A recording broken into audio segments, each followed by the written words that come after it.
The Bostonian is Matt Perrault. This is our city. The Book is Dave Sherapan. Pay him. Pay that man his money. Together, they are The Bostonian versus The Book. You covered 12! I covered! Follow the show on Twitter at Boston versus The Book. How do you like them apples? Bringing you the best insight on sports betting news, Matt and Dave's daily picks, and an entertaining and unfiltered dive into the sports betting industry. Here's Dave Sherapan and Matt Perrault. And here we go.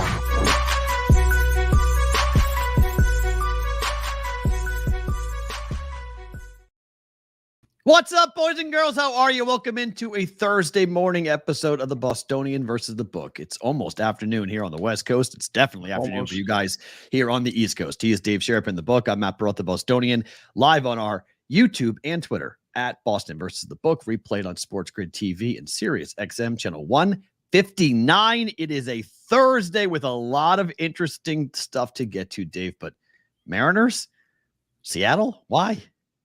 They're playing the Guardians right now. Day baseball. We got day baseball. I didn't have. I thought you come with the Negro League stuff. I thought you got all that gear tonight.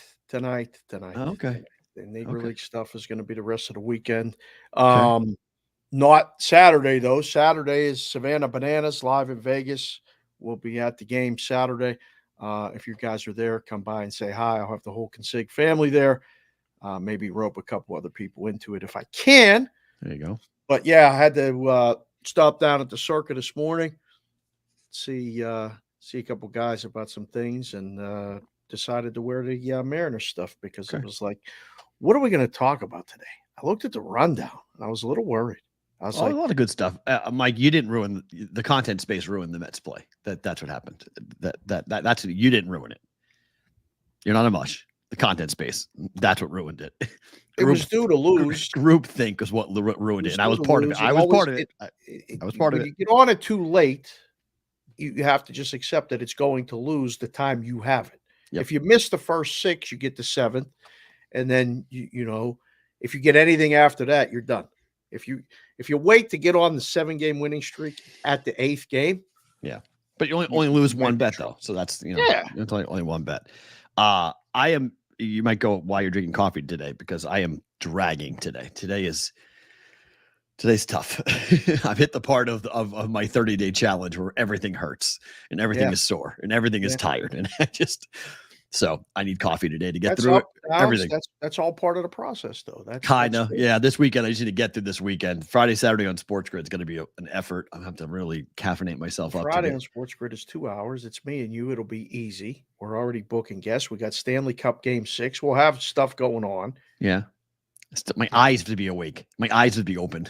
I have to actually work. It would be what's easy is to sit on my couch and fall asleep and wake up in the second period. That's what easy would be. Well, we'll do the show and then you can take a nap and wake up and see them carrying the cup around. Jimmy, Friday. I'm drinking a gallon of water a day. You don't need to tell me about water, okay? Don't need to. I'm done with water right now. I'm drinking a gallon a day. So caffeine right now is simply so I can actually get through the day.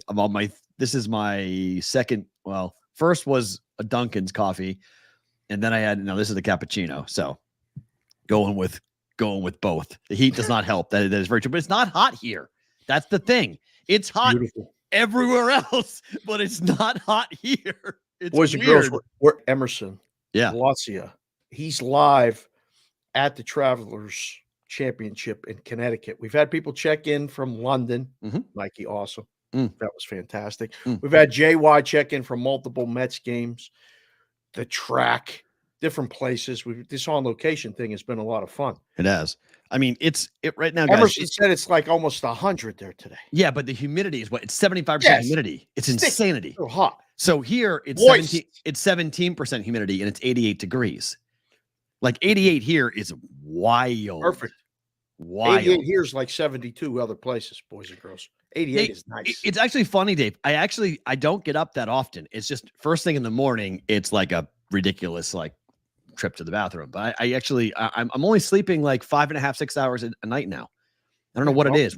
When I'm on this, I don't sleep much. When I'm exercising this much, you would think I would need to sleep more, but my energy level goes up and I sleep better. So I get 6 solid hours versus like interrupted 7-8 hours of sleep. So I get asked this question all the time. They're like, Dave, you don't seem like you sleep, because you get up, you do this. No, I sleep really good. And there's one day usually where maybe you catch up and you actually sleep 8, but I'm good with 6 good. Yeah. I don't need 8, maybe, in and out. 6 good in like 3 naps during the week. Like I'll lay down for a nap or 2 for 20 minutes on the couch. Naps are the best. Naps are the best. They're absolutely the best. And Deuce Daly, you're absolutely right. My daughter is at Hampton Beach right now in southern New Hampshire. It's 95 at the beach, but nobody's in the water because the water is like literally 65 degrees. It's ice. Like nobody wants to go in the water. What the hell's wrong with that? That's the best. That's the time you go in the water. Yeah, my daughter's in it. She loves it. Like she's like, no one's in the water. They're all too cold. And I was like, well, how cold is it? She's like, I don't know. It's like 65 degrees, Auntie said. I was like, so like nobody wants to go in the water. And she's like, diving in and going crazy because it's hot. Because she's not used to humidity. So Madeline's not used to the humid anymore. She's like, she can deal with heat, 110. She's good. The humidity is what gets her. She's like, I don't like it. It's too sticky. I'm like, yep, I hear you. Like, it's not fun. 95 and humid is brutal. Oh, well, yesterday, Boston set a record, 100-year record for heat. Really? Yeah. Hottest day in over 100 years. Wow. In Boston. Well, that parade's going to be smoking. No, it's going to snap. No, today's the last day of it. It's like Mother Nature is perfect. The universe is working its magic. It's going to be 89 degrees tomorrow. It's going to be great. Well, I mean, we woke up here a couple days ago and it was perfect. It was in the high 60s. And I thought, this is June. I thought I woke up in San Diego. I couldn't believe it. We had that snap last year when we were doing the live shows. Remember, we did the live shows from Circa the week of the Stanley Cup. It would have been this time last year. Yeah. And it was beautiful. It was, the sun was hot. I mean, in the heat, but yeah, in the sun, it was definitely crispy. But yeah. Otherwise, 92 degrees here in Cleveland for JC from KC. Wow. The ball is flying out. It's what's the score of that game? It's already like right now 5-3 in the 7th. The Mariners have 2 on right now. Yeah, it's 4-2 Arizona and Washington. There's just a lot of heat up and down the eastern seaboard. It's just been one of those really funky weather patterns that it got hot quick and it was really, really hot. We'll do that with Rickwood Field. Stay tuned for that. We'll do all that coming up here today. Yep. Coming up for that. So let's go into it. What happened last night? Garrett Cole pitched for the Yankees. He's back. Orioles win the game in extra innings. However, they scored 2 in the 10th. Yankees add 1 to, if you bet the reverse run line, it kind of stunk for you. But Orioles is a dog again, Dave. This team is tough. It's going to be a white knuckle ride, though, because they had a 5-4 lead going into the 9th. And the Crane, Kimbrel, comes in. No bueno. White knuckle ride every time he comes in. How does he keep getting jobs? Like who does Kimbrel have dirt on that he keeps on getting jobs? He just bounces around and teams just keep on saying, yep, you're the closer. We're going to give you the most important 3 outs. Go ahead. Yeah. Death, taxes, and Kimbrel blowing a save. Yes, absolutely. Good call, Cubby. He's a liability. Jay Dalbetz knows. Well, congratulations, by the way, to Jay Dalbetz. He sent me a picture yesterday. He picked up a new ride and took a picture of him with the car and the BvB lid. I got to get that thing updated. It looked great. He looked great. He's going to be here next week. It's going to be so much fun. Hang out with Jay Dalbetz. And, remember, they had a closer, an all-star closer. They had Felix, a guy who throws 105 miles per hour. Like, Kimbrel's just a stopgap till that guy comes back from Tommy John surgery. So, like, stopgap is fine, but if it's not stopping the gap, this is not helping. Like, they had that game won. We needed 3 outs, and they don't get it. Then they have to win it in extras, which they did. But, like, you can't keep rolling the dice like that. At some point, I mean, the chat knows this is crazy. I tweeted something this morning, be my favorite thing about today, which we do at the end of the show every day. If you guys are new to the show, hit the like button, hit the subscribe button, ring the bell, don't be a bum, hit the thumb, all that stuff. The Orioles got to get a little more like security for that 9th inning, P-Rod. This is not. I mean, is not going to work. Isn't Batista expected back for the playoffs? I think late August. Like we're going to get him back, and apparently, ease into September. So ready for the playoffs is the word on the street. But I don't know. I put it in the chat. If you guys know, I really don't. That's just mean. Bednard's even worse for the Pirates. Jimmy Jack, that was a shot. What are we doing today? Oh, it's a good Thursday. This is conflicting reports. There's a chance that he's back, according to Nikki. Okay. Covey said not looking good. So which is it? I don't know. That's the beauty of our chat. You can come in and pretty much say whatever you want, and we kind of rely on you for stuff, but we don't know. I don't until I know. I don't know. What I read is that they're going to effort to get Batista back for the playoffs. That's what I read about the reports coming out of his rehab, which would make sense for a Tommy John surgery for someone who had, it's 9, 10 month, 11 month, 12 month, depending on the pitcher injury. They're back faster now than ever, though. They do. Yep. I mean, Cole looked pretty good. Garrett Cole looked pretty good last night. I thought. Oh, first freeze. Matt Peralt under the 15-minute mark again. Snap your fingers. Come on back, Jack. Hold on.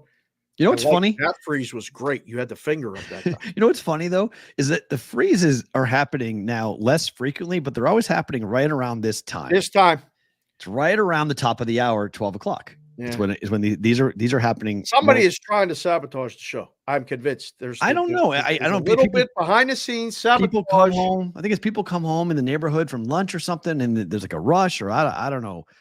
I don't know what it was, but I'd be curious too, just because of the, I was sitting in Lids yesterday, so went down to go get a hat made, and it's me and Corbin, and we're just hanging out and we're talking. Yep. And I don't know if people just want to. This guy wouldn't stop talking to us. He was just constantly talking about his baseball. Because he walked up. Corbin and I are having a conversation. We're talking, and he's doing the hat. Yep. And we're just kind of hanging out. And the guy goes, "Who's the greatest athlete of all time?" I just go "Am I talking to you?" He walks up and goes, "Who is the greatest athlete of all time?" And I go, "Michael Jordan." He goes, "Wrong." He goes, "It was Nolan Ryan." I go, "Nolan Ryan?" It's Jordan went 6-0 in the finals, went and three-peated twice. What are you talking about? Corbin's he's making a good point. Nolan Ryan? He's "Why Nolan Ryan?" And I made the mistake of opening that door because that guy wouldn't stop talking to us about his own surgery, about how Tommy John is, being caused by the pitch clock. The pitch clock is now to blame because these pitchers are having to pitch too fast. And that's why Tommy John surgeries are up. And it was guys are having Tommy John on purpose, blah, blah, blah, blah, blah. It was just all right. I need a picture. Paint a picture of this gentleman that just randomly came up at Ash. 40-year-old guy, shaggy blonde hair, 6'2", 6'3". Oh wow, okay. 240 pounds, somewhere in that range. He was glasses. He was under 50. Yeah, he was under 50. Oh yeah, for sure, under 50. Yeah, younger than me, definitely younger than me. But somebody he's from Maryland. What else did we learn about him during this whole exchange? Did you tell him to like and subscribe to the show? Yep, I did. Yep. All right, perfect. Yeah, because he looked at the hat and he's like, "What's BvB?" So I explained him what the hat was, and he's like, "That logo's pretty good." And I was like, "Yep, we like it a lot." It's I go "Do you watch YouTube?" He's like, "Yeah." I'm like, "You like sports? Go ahead and have this conversation about blah blah blah." So it was funny. If you're watching the show, hi, buddy. Hi, how are you? Nolan Ryan is not the greatest athlete of all time. He was a great pitcher. Yeah, so I said to him, if you want to get into the conversation of who the greatest power pitcher of all time is, I'll listen to that argument. We can have that conversation. Oh, there goes the chat. The answer to this question for decades in the book on a slow Saturday afternoon or any time in the summer between races when this starts is Jim Thorpe. It's always Jim Thorpe. They always go to Jim Thorpe. Jim Thorpe was pretty good. CBW, one of the only people isn't in Jim the chat Thorpe that may have seen Jim Thorpe do anything. I know, but isn't Jim Thorpe from Syracuse? Doesn't he have a tie to Syracuse in some form? I could be wrong about that. CBW is Mr. Syracuse. Or is that Jim? So that's Jim Brown. Sorry, Jim Brown. Jim Brown's got the tie to Syracuse. Okay, sorry. That's a favorite of the old timers, the old heads. They love to come with the Jim Brown athlete thing. He was amazing. I don't think you can answer that question, who was the greatest athlete, and get one answer. Well, that's why everybody views that differently. It's a bar argument. That's what it is. It's someone just yells it out in a bar and watch the bar argue because there's no answer to it. This is what I did for 20 years. Said it's Deion Sanders. Deion Sanders was an unbelievable athlete. This is what I did for 20 years. For 20 years, these are the topics that I would have to address because in June there's nothing fucking going on. So you have to find things to talk about. And so what you would do is you create arguments that have no answer. This is the greatest thing. This is the top 10 list. This is calling Cowherd to, his MO to a T. When there's nothing to talk about, create a top 10 list because men can't help themselves. It's something in our DNA. We can't do it. If I say, name me the top 5 places to eat ice cream in Las Vegas, and I list 5, there's going to be some dude coming from some top rope to be pissed off because I put something 4 that should be 1. That is 100% the case. No matter what you say, yes, and the way you say it, when I go out, I catch strays. You catch strays. People come to me and say, how did your guy say this? And I'm like, I'm glad you're watching the show. What the hell are you talking about? Well, he said this and that clip said this. And, well, did you hit the like button, please? I mean, that's all I ask of you. They hold on to things. They hold on to things and it's my whole career. I've told you, I could go back to Omaha, Nebraska, tell everybody I'm going to be standing at this street corner at this time, and someone would walk up to me and have some comment about some show I made about Nebraska football back in 2007. And they will remember it and go, well, you said this on this. I'm like, I don't even know what you're talking about, but that's what people do. And I appreciate everybody. I mean, I've always said this 1,000 times, it's way better to be remembered or you have some memory of me than to not have any memory of me at all. I'd rather have some conversation about my content that I have done over the years. Yep. And you may think I'm nuts. That's fine. He's crazy. He's an idiot. He's a moron. Yep. I don't all those things. That's fine. Yep. Because you're now interacting with content that I have put out into the space. That's all. I mean, that just comes from my training back when I was 20 years old and I started in this business. Yeah. It was the worst thing in the world you could ever do to somebody like me is ignore me. You want to really get me? You want to get at people like me? Ignore me. Don't ignore me.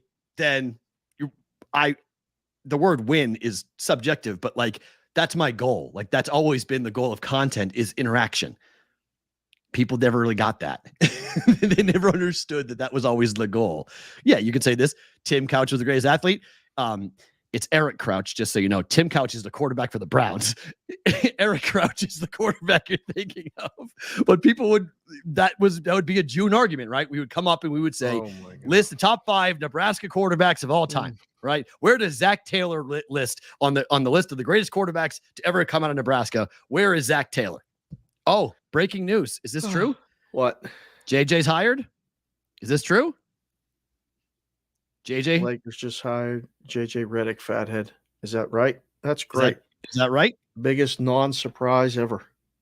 Well, I thought it was in the world. I'm going to check Twitter here just to make sure this is accurate. But, yep. Adrian Wojnarowski, JJ Redick has agreed to a 4-year contract to become the next head coach of the Lakers. Rob Pelinka offered the job this morning. Redick started working on a staff to surround himself with experience. It's really funny because this morning there was the report that said the Lakers are in jeopardy of losing JJ Redick to the Pistons. And I said, well, that's the work of JJ's agent because there's no worries about losing JJ Redick. But that literally was the proverbial shit or get off the pot to Rob Pelinka in the Lakers saying, it's time now to do this. We're done. We're done waiting. Do you want us? Yes or no? Because the Pistons have a job opening and they quote unquote want JJ. It's amazing to me that even in a world of professional sports and coaching is that you still have to leverage someone else to get something instead of someone just coming to you and saying, hey, we like you. We want you. Do you want the job? Nope. We'll have to take him because someone else might take him. So now we can proverbial shit or get off the pot and make him an offer. Like, come on, what are we doing? That's fine. It's how does he? Mario Lemieux, by the way, is the greatest athlete of all time. Let's just get that out of the way. What are you talking about? Come on. Sorry. What is so 4-year contract? Give me the number for JJ Redick to be the coach of the Lakers in 5 years. Come on. I'm dead serious. He's not going to be the coach in 5 years. What are you talking about? He won't be. 2-year gig, maybe 3. They're going to blow it all up when LeBron leaves. It's done. It's it. So why give him a 4-year deal? Have to owe him the full They money. give them all 4-year deals. Darvin Ham, Frank Vogel. Go back and look. They give them all 4-year deals, and then they pay him to not coach. It's the best gig in sports. Monty got a gigantic deal, and they said 2 times it's not working. 2 times he got a gigantic deal. He got the Suns deal, and he got the deal for the Pistons. You told me last night when we were talking, he's getting $80 million to not coach. I just want one. 85 million. He got 20 million from the Suns and 65 million from the Pistons. That's genius. It is genius. And I love coaching. Oh my gosh. I don't know. Well, that messed up the rundown a little bit, but that's a good topic. I mean, is this do the Lakers make the playoffs next year? That's the first question. Right? They make the playoffs? Well, making the playoffs is, I mean, you mean top 8 or making the play-in? No, I'm not counting the play-in. After they might even get in the play-in. They might? Okay. Oh, they'll be in the play-in. They'll be in the play-in tournament. Yeah. Were they in the play-in tournament this year? Yes. Weren't they? Lakers didn't miss the playoffs entirely. Would they? Lakers were in the play-in tournament this year. Who did they play? They lost their first game, right? Hold on. I can't even remember how bad it was a while you ago. talk about being ignored or being remembered. It was a while ago. I don't have a clue. Lakers were the 7th seed. Remember? Yeah, Lakers they lost to the Nuggets. Lakers were the 7th seed in the they playoffs. Lost to the Nuggets. They made the 7th seed. That's right. They won the first game. They made the playoffs. They lost 4-1 to the Nuggets. Yeah they were in the playoffs. Okay, so they'll lose again in the first round. That's great. Right. I think they'll make the play-in tournament. I'm not sure they make the playoffs, but it's really hard to miss the playoffs in the Western Conference. I mean, there's some really bad teams. I mean, you're still with the Trailblazers, Spurs, Grizzlies, still bad teams. And we'll see what the Warriors turn into. I mean, Klay Thompson keeps on unfollowing all of the team, Curry and company. Why does it always end it bad for like these? Lakers are the in-season tournament. Don't hate. Tommy, not hating. Not hating, just keeping it real, Tommy. Right. It went like how far Lakers are falling. We can't even remember if they made the playoffs. I apologize to all you Laker guys. Yes. Why? I know they made the playoffs. And yes, they tested the Nuggets a couple games. They did. They were leading every game at halftime? Remember that now? It's all coming back. 4 of the 5. Yep. Yeah. Big business. What is Spurs turning it around? What exactly is turning it around? They won 22 games last year. They won 22 games. What is turning it around? I love watching Wemby play. I love betting on their overs. I mean, there's great opportunities to bet on the Spurs, but turning it around? Don't you dare besmirch San Antonio. They're the team on the up. They are. We're going to go do a show at the Riverwalk at some point. Why? I've done so many shows in the Riverwalk. Why? What do you mean? That's San Antonio's on the come up. Why am I doing shows in the Riverwalk? I have no desire. You know how many shows I've done from San Antonio, Texas? I don't need to do any more. I just don't. You stay home and I'll go down. That's there. fine. We'll do the remote. There's you go walk the Riverwalk 1, 2, 4, 10 times. You're done with it. The Alamo is boring. It's just call what it is. Alamo is just boring. Fuck it. There it goes. Eric, we're talking about the women of San Antonio. Why? What? With the women of suddenly it's like a website, like a furry website. What do you mean, the women of San Antonio? What are we doing? What is that? Stay on the rails. I'm just We're saying, talking about the furries. What is the women of San Antonio? It sounds like a website. It sounds like a cult website. I have no idea what he's. Oh, because Chuck loves the women. Oh, Barkley had that take of the women in San Antonio. That's what he means. Okay. Oh. That's right. Charles Barkley was a big fan of the women of San Antonio. Yes. Did I go into the basement of the Alamo? I don't remember. I don't think so. Are you supposed to? I don't know. What's down there? I don't know. WV Punch Drunk Club. What the hell's down? I don't think I did. I've been there a bunch of times. I mean, the food's good. I'm not giving you that, but like it's a town. It's okay. Oh, it's an okay town. It is. They got one team. The Roadrunners are fun. The Alamo Dome is not that nice. Sorry. Oh. It's not. It's We're not that working nice. on a bowl game down there. I'm just telling you, it's not that nice. What the hell are you doing? Riverwalk is fun. I've stayed in like 5 hotels up and down the Riverwalk in my career because they always host NCAA events. Because San Antonio is much like Omaha, where like there's passionate sports fans there, and you give an event and they sell it out. They just sell it out, like instantaneously selling it out. It's fast. But it was a Pee Wee Herman movie reference. Sorry. I don't know. We're referencing Pee Wee Herman movies. I don't know. Is there a basement at the Alamo? I don't know. I don't know. Caramello just came in a chat and said, "What did San Antonio do to deserve this slander?" You're right, Nikki. I have no idea. I lived in Houston, spent a lot of time in. Again, if you work in college sports, going to San Antonio is a very consistent thing. Bowl games, tournaments. It's one of those mid-sized markets in America that want sporting events and will pay for sporting events. So you end up going to the Riverwalk all the time. NCAA tournament goes there all the time. All the time. Hat tip to Pierre in the cut. We're on in the shop. We got to be What's careful. up? What's up, Pierre? Let's go. Always good. Always good to see. High fade on the side. Always good to see. Yankees and the Orioles back to baseball. They go tonight, game 3 of the series. Heel has won 9 straight starts. 105 start for us. It's coming up in an hour. Yep. Yankees price is another minus, and it's bigger. I bet 140. I got 10 cents of value on this. You took a Yankees today? Yeah. Yankees minus 140. Oh, it's minus 160 now. Yeah. I don't like Irvin. I'm not a fan of the kid that the Orioles are throwing at all. Yeah. I like the over too, but it's a little dangerous. Team total Yankees over is a good play too. I almost bet that. Cole Irvin is 6-3 with a 3.03 ERA, but he's okay on the road. Give the boys and girls a poll right now. Who wins this game? You got to vote quick because the game starts in an hour. Yankees or Orioles? Who wins? I'd lean Yankees right now. They got to win a game. Yeah. They won the first one. They won the first one. They crushed them. They won 4-2. Sorry, 4-2 the first one. Lost yesterday in extras. This will be Yankees and under first thought, but I think you're right, Lorenzo. I think you're right about that. I think right now, if I was voting, I think Heel would be the song in the American League. Yeah, he's 9-1 with the ERA, and the team has won 9 straight games. He hasn't won 9 straight, but the team has won. Yeah. So look, Covey, I'm not gonna argue with you about the Orioles. Did you post your poll? Did you post the poll? Yeah, it's right there. I don't see it. All right, let me see. It's on you. There it is. Popped it. Okay. Who wins? It's right there. I voted. Look, I don't know.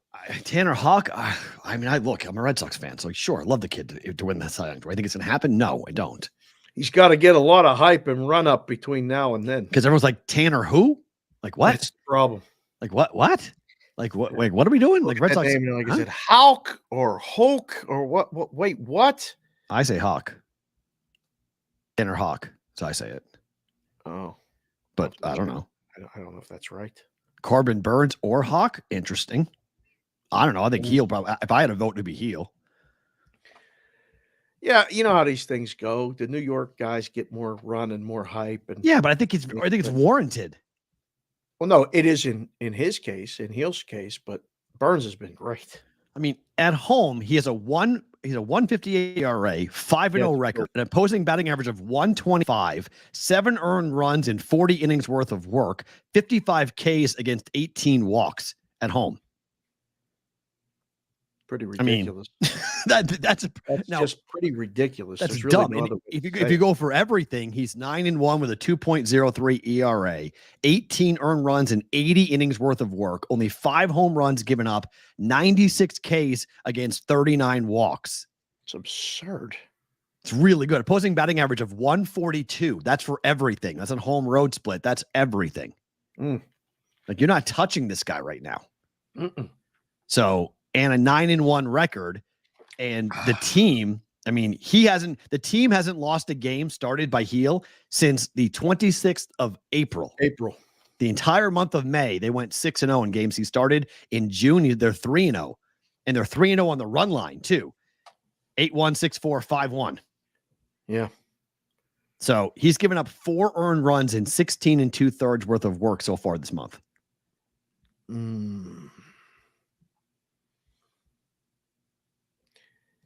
Ross Randall just got back from the dock. He has us on speaker. What's up, Ross? We'll try to keep it. Try to keep it clean. Keep it clean.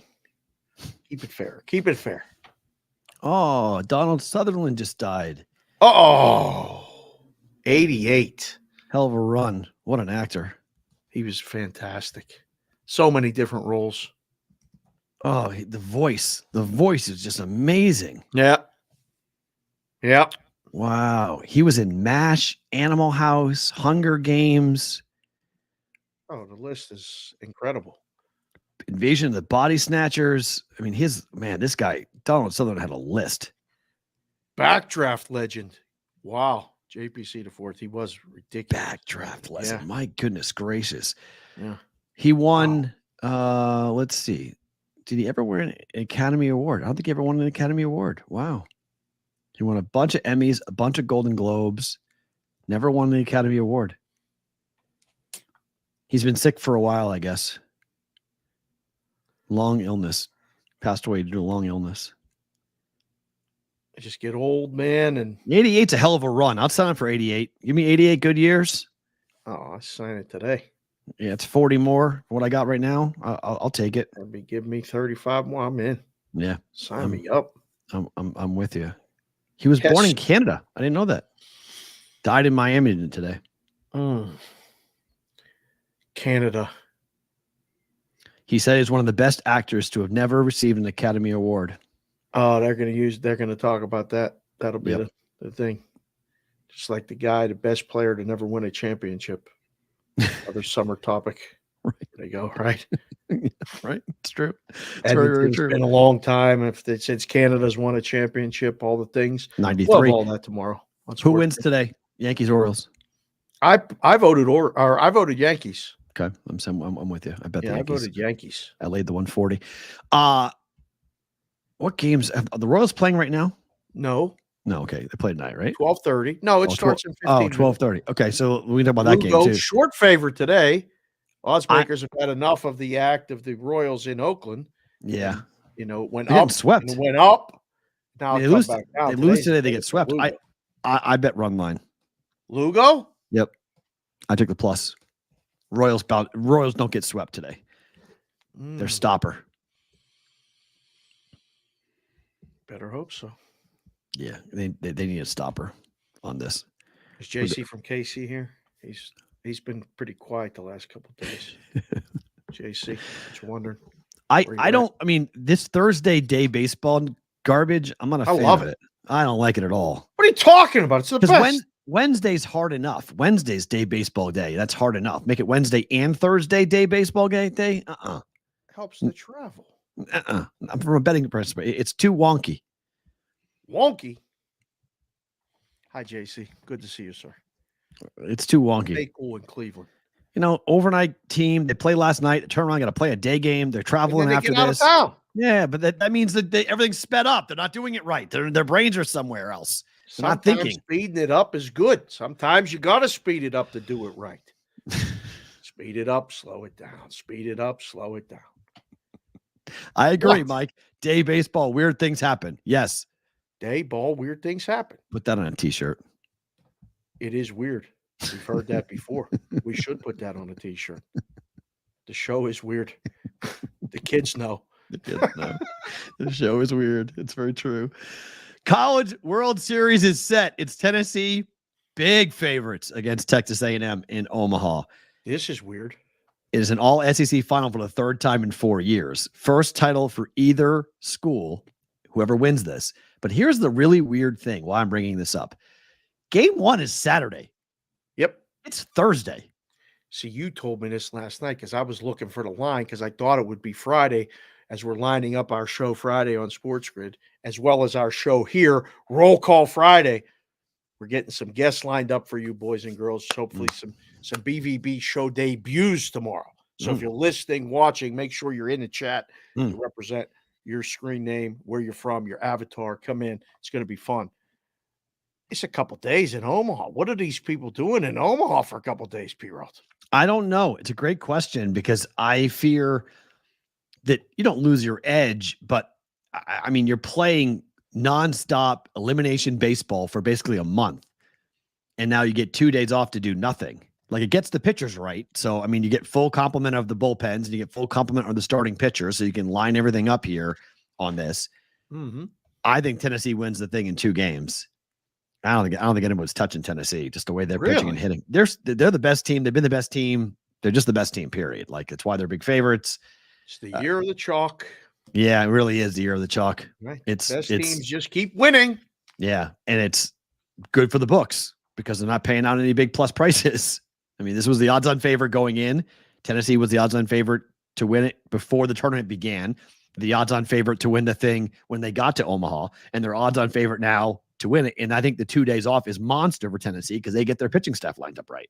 Yeah. I mean, we know they can hit. They can hit on anybody in baseball. We had Alan Bell on last week, and he talked about this whole thing, and he was all gung-ho with Tennessee. I mean, Florida State. He liked them both. Yep. He was adamant that Tennessee was going to come out of that side. They're there. They haven't lost the game. Texas A&M hasn't lost the game either. You want to talk about wonky? This college baseball. Very hard to make the totals. Yeah. We had Matt Lindemann on too, talking about this a little bit. He was hoping for Kentucky. Kentucky just didn't have enough pitching. I'll take the Colt from College Station. There you go. Martin knows.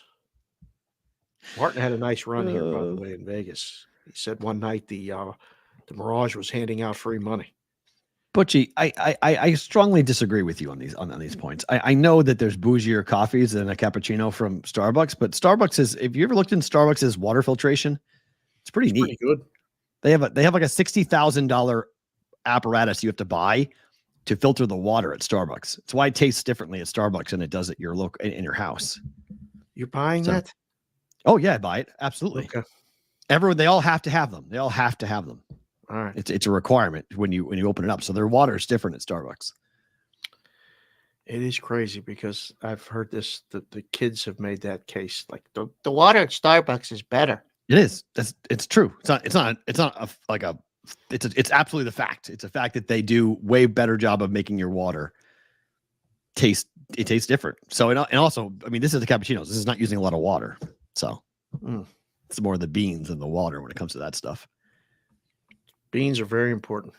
I am a coffee snob. So yes, I will agree with you. Is there anything that you're not a snob of? Like, do you ever just settle for the regular, like, whatever? It's an awesome question. I mean, like, seriously. Awesome question. You're I mean, like, I don't I'm a let me ask. snob. Let's go through this. Snob, Food, I'm a booze snob. Like, I gotta have the high shelf stuff. The cigar snob. Cigars, cars, cigars, booze. Yeah. It's fine. I mean, some people, listen, you got to know what you are and settle for what you want. Let me think. I don't no. Like, I go bottom shelf for anything? Not for golf balls, not for golf clubs. You're not really a snob with the shoes. Nope, that's true. That is very true. You're very true. You're pretty moderate with the shoes. Like, you just want good shoes. You don't care what the label is and what the brand is and all that other stuff. You don't need that. I do care. I care about what it looks like, but I'm not someone who builds a collection. I don't need like 1,000 different pairs of sneakers. That's very true. Yes, that's very true on that. Yeah, I will agree with that. Opulent shoes. Konowinski called you opulent. Yeah, I'm not huge into clothes. I think that would probably be the one thing that I don't care too much about. I'm more about comfort and more about style, less about brands. I don't really care. I don't really care about clothing. Like, I wear pretty basic stuff. Like, I don't care. I wear like just stuff you'll see at malls and, While we're on the college baseball, I wanted to shout out Vinny Konowinski and you learned today that Matt has his top shelf cat. We'll get to that in a second. He's frozen. I want to shout out Vinny Konowinski and the Fairhaven Little League team. Okay.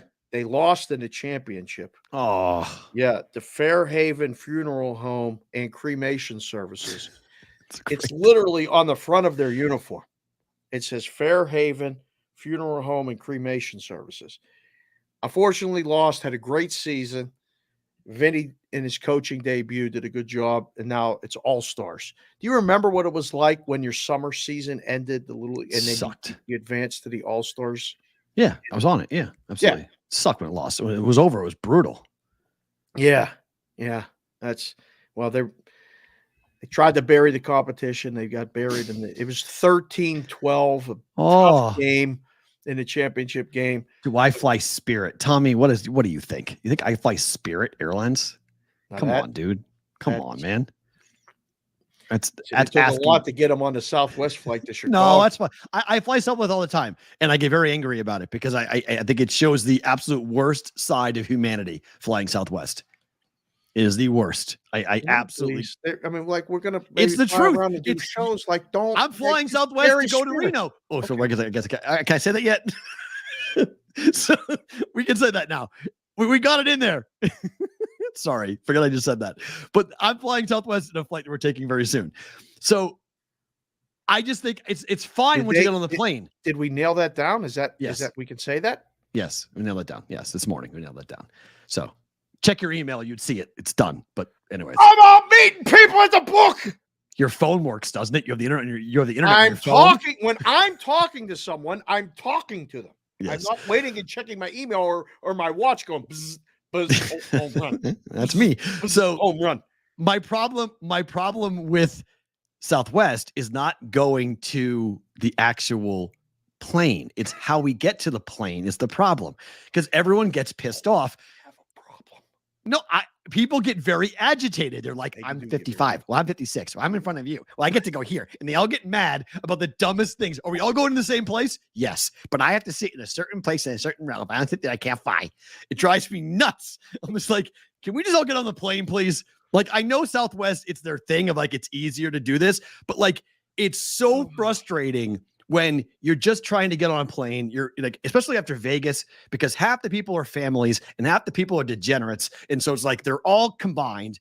And so you've got people who are hungover on every drug imaginable and some 6-year-old kid just trying to go back to his parents flying and just trying to go back home to school. And they're next to each other. Oh, so you got some guy reeking of booze and coke and some kid who's sitting there trying to just like watch his iPad. It's just like, can we please just put people on planes? Can we please just do this? Like, it's just, I understand why they do it, but it's my God, Southwest. It's tough. It's tough. Yep, I agree. See, I'm not alone. Guys in the chat, put your favorite airline. What's your favorite airline? I fly JetBlue all the time. You're a JetBlue guy. I'm a JetBlue. I'm a JetBlue person. I fly JetBlue. Don't care. I really don't. You care about Spirit. Don't lie. You hate flying Spirit. Everyone hates flying Spirit. No one likes flying Spirit, period. Truth. There's no way anyone's like, Spirit's great. Like, no way. I never feel that way when I have to fly Spirit. I never feel that way. What don't we all wish, Joe the Fat Panda? Gulfstreams only. Listen, boys, we're working on it. We get the BvB plane. We're going to have a Gulfstream. We'll jet around like Pat and the boys do. That would be an absolute dream. Where are you guys going? Wherever the fuck we want. How about that? That's where we're going. To the moon. You're a road trip kind of guy. I love driving. I do. You can't drive to the East Coast. It just doesn't work. Oh, I would love to do nothing. I'd love to drive to Omaha and go watch the games this weekend. That would be fun. I've never been. Why? Just fly Allegiant. I got stuff to do this weekend. Allegiant's quick, bang, bang. Allegiant's Allegiant would be great. Allegiant's like a step up from Spirit. It's not that far above. It's a little bit above Spirit, but Allegiant flies to the Midwest way more.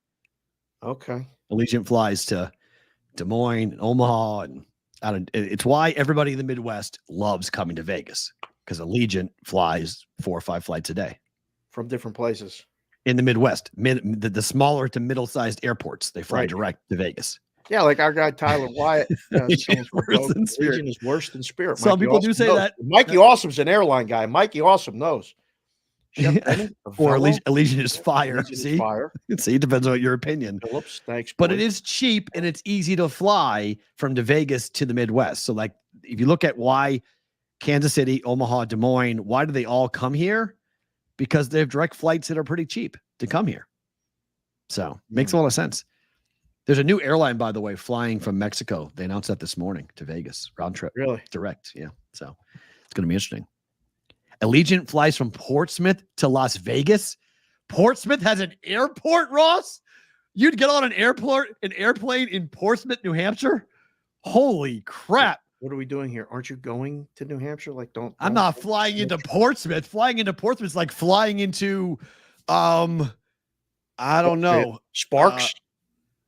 Sparks, Nevada? No, it's not that small, but it's like flying into, like Somewhere Tucson, Kansas, like Tucson. Tucson. What are you talking about? Tucson's a big city. It's a metropolitan area. Tucson. I mean, is what do you consider metropolitan? I mean, Portsmouth, you could consider Portsmouth a metropolitan airline. Portsmouth is a little town, is it not? Oh, it's the old Air Force Base. Okay. Still wouldn't fly in there, but okay, it makes more sense. Ross Randall did a great job with the BvB Boston versus the book logo as his avatar. Thank you, Ross. Tremendous. That's outstanding. It's tremendous. Flying to Jamaica, you feel like you're flying into the ocean. That's true. Yeah, you do. It's the same with Boston too, by the way. When you fly into Logan, it feels like you're flying into the ocean. It's very true. I will never forget my flight to Curacao. Oh, we went down. I flew to Miami. Right. You leave Miami and it's all water. And you're just water, looking down. Yep. And then as the plane starts to get low, you're like, I don't see no land or anywhere. Nothing. Like, what in the hell are we doing? And it was dark when I landed that first time. And I'm like, okay, I'm just, what are we doing? And then all of a sudden, boom, you're like on land. But then when I flew to Aruba and I flew back to Curacao, I I always flew during the day. When you fly to those islands, like, it's all water. And then all of a sudden there's a little landing strip and they're like, zip. That's how I was. And it's funny because I went to Hawaii back-to-back years when I was 20 and 21. Ooh, yeah. And I haven't been back since. I'm 47 now. But the 6 hours over nothing but water didn't bother me in my 20s. In my 40s, it gives me pause. Really? It's 6 hours over nothing but water. Yeah. That's a lot of time in the air over nothing but water. Good time to watch a movie, read a book, and take a nap. Yeah, I mean, it's Hawaii. I Is haven't been like to Hawaii since I was 18. We should do a show in Hawaii. Oh, sign me up. That would tomorrow, like 100%. Yes, I love Hawaii. It's unbelievable. Such a fun place. But I haven't been back in 27 years. So I was there for 2 basketball tournaments, back-to-back years. When I was doing play-by-play. Check the bowl game in Hawaii. We'll shoot over for that'll be our Christmas. Do a Christmas show. Bowl game in Hawaii. Who is Hawaii playing this year? Because all the Pac-12 schools, do they still go over there or no? That was like half their non-conference was all the Pac-12 I have schools. no idea. I'm not going to lie, I was looking at college football yesterday. Yeah. The schedule and like the first couple weeks, it's wild. August 24th is the first day of games. Oh, they're still playing them. Okay. They're playing UCLA. Northern Iowa is playing at Hawaii. It's a long trip for them. Holy crap, is it a flight? That's a long trip. Wow. Northern Iowa is playing at Hawaii. That's crazy on September 21st. Yeah, UCLA on October 31st, week 1, UCLA at Hawaii. And they're playing at Washington State on October 19th. And that's it. So they're playing two of the Pac-12 schools. You're one former, one current. Washington State and UCLA. Right. For Hawaii football. Man, yeah, I take the Rainbow Warriors in that game, Chef. You're right. Northern Iowa, my gosh. On top of the fact they're a 1AA school, but woof, that's a trip. That's a flight to get out from Cedar Rapids, Iowa, all the way to Honolulu. You got to go a couple days before. Oh, without a doubt. They're going like a week before. That's who does Northern Iowa play the week prior? That would be my question. Northern Iowa plays Nebraska on the 14th on the road, and then they go to Hawaii. Oh, my. Yeah, Northern Iowa, you're going to have a tough 2-game stretch right there. and there will be numbers on that game. So there you go. You want to bet a summer game? Bet against Northern Iowa after they play Nebraska, because that's their Super Bowl. Because they're not playing Iowa or Iowa State this year. That should be criminal, by the way. It's criminal that Northern Iowa is not playing Iowa or Iowa State this year. That should be every year. Those three schools should play every single year. I mean, criminal. Like, yes, criminal. Relax, counselor. Like there's it's not criminal. a crime committed. No, that's absolutely the worst thing in college sports, to have in-state schools not play each other every single year is stupid. In particular, for a state the size of Iowa. Because in college basketball, Drake, Northern Iowa, Iowa State pretty much always play. Right. They went all basketball-wise, they pretty much always play. So for college football, for Northern Iowa to play Nebraska and not play Iowa or Iowa State. Listen, all them schools in Philadelphia find a way to play each other, right? In basketball. And basketball do. Yeah, this is not a basketball program. This is a football problem. Yeah, it doesn't make sense. I mean, you have such a limited number of games. Like Pitt and Duquesne are literally you could walk between the two schools. They don't play basketball. Just learned that Drake is in Iowa. Joe the Fat Panda, welcome to the show. This is the geography portion of the show, Joe the Fat Panda. I just learned that Drake is in Des Moines. That's tremendous. As the White Sox take a 3-1 lead against Houston right now. They just hammer it. Yeah. There's a siren. Bet the Astros. Whoa. Astros. Bet the Astros. Whee. Need a sound effect. Bet the Astros right now. That's an automatic 2 losses every year. Wrong. You're from Kansas City. You know better than to say that. That's dead wrong. I've seen Northern Iowa beat Iowa State. I've been there when Northern Iowa's beaten Iowa State. I don't know when the last time they beat. When's the last time they beat Iowa? I don't know when the last time they beat Iowa, but I remember I was there when they beat Iowa State. I've seen it with my own eyes. Don't know when the last time. Look that up. Whitrock, tell me the last time Northern Iowa beat Iowa. None of this is on the rundown. How did Iowa talk to start this today? What are we doing? I like talking about Iowa. Why? I have no problem. Listen, I love Iowa. I got to get there at some point. Okay, I got a nice Iowa hat over let's there talk. somewhere. Let's talk. Wait. What? Let's talk. So I need a ruling here, okay? So I'm fired up about this. I'm not going anywhere because the basketball tournament, the NIL tournament, is happening here in Vegas. Yes. Alabama is playing in this tournament. Oh, God. There are some really good teams. There's some really good games. There's 8 teams.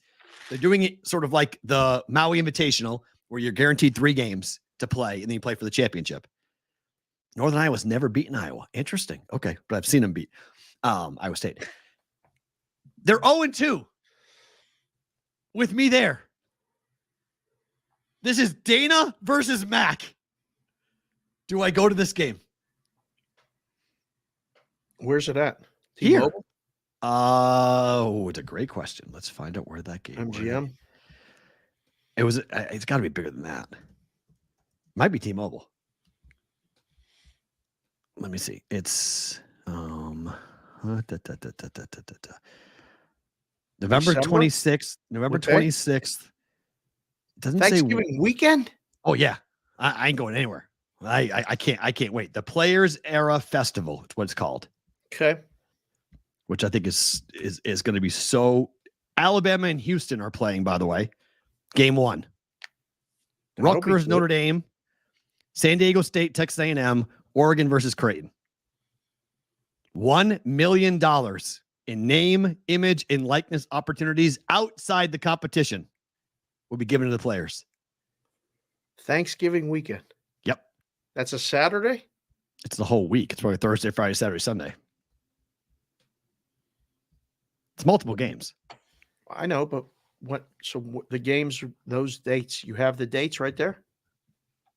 That's the first weekend. The first game, it starts on the 26th of November. That's when it starts. Game 1. Okay. Yes, you should go. And we will bet against Creighton. Why? They're going to beat Oregon. They're going to beat Oregon. Oh, they're going to beat Oregon. 100%. They'll beat Oregon. Yeah. W. I want Bama to do this could be like Matt Perrault. This is your life. Creighton basketball, Dana Altman in Oregon, Alabama basketball. Like I could have the whole This will be awesome. This is your life. Yeah, we'll have the whole thing. Oh, the whole thing. We'd be coaching Coach Altman, Coach McDermott, watching Alabama. It'll be so fun. I'm so excited for this. I'm like, third year in a row, the Creighton Blue Jays are coming back to Vegas. Coach Mac. I'll break out that baby blue jumpsuit again. Coach McDermott loves this town. Yeah. He loves Vegas. It's a nice trip. Anytime. It's a nice trip. It's not Omaha, long. Yeah, Creighton people love coming here. Yeah. They love coming here. So I have a chance to come in, to be a part of it. And you're going to get to play Altman. I mean, are you kidding me? This is unbelievable. And yes, Bama get revenge for last year. No way. Creighton's better than Bama this year. Bama's got massive turnover. Bama will be good, but massive turnover.